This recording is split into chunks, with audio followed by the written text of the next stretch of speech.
Gagauziyada hem de bütünle devlette var büyük problemler iş korumak sferasında. Bakmadan anısı geçerli kontrol etmekler hem de profilaktika kampanyaları kötü olaylar iş yerinde ilerlerler. Ekonomikanın hepsi sferalarında. Nişanada Gagauzya İş İnspeksiyası başı Ivan Komor. O çizgilerde hani bu yıl geçti 140 kontrol etmek, belli oldu 700 kanuna karşı gitmek olayları iş uğrunda.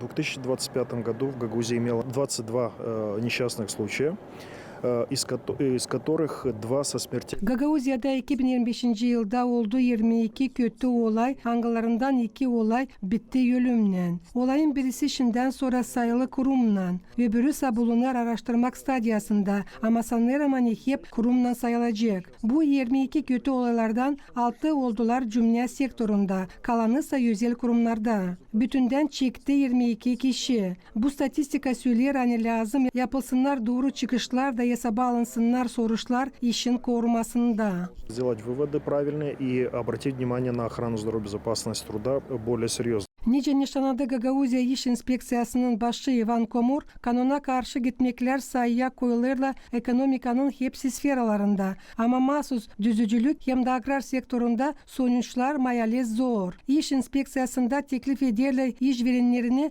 daha cevaplı yaklaşma korkunçsuzluk soruşlarına. Niçin ki iş kuralların bakılmaları bu dil forma ama soruş hangisi bağlı işçilerin sağlıklarının hem de korumalarının. Для качественного обучения обязательно на предприятии должны быть разработаны соответствующие инструкции по охране здоровья и безопасности труда. Должны быть работники. Kaliteli öğrenmek için her bir kurumda lazım işletilsin mahsus instruksiyalar işin korumasında hem korkunçsuzluğunda. İşçiler lazım bilsinler her bir zanaat riskleri için. Kurum lazım versin kolektif korumak tertiplerini bakarak neyle zanaatlanır insan. Hep ile kabedilsinler ölçüler kol vermediğini işçileri korkunçlu yerlere. Мер, в том числе ограждения опасных зон, обозначения этих опасных зон соответствующими сигнальными значками и так далее.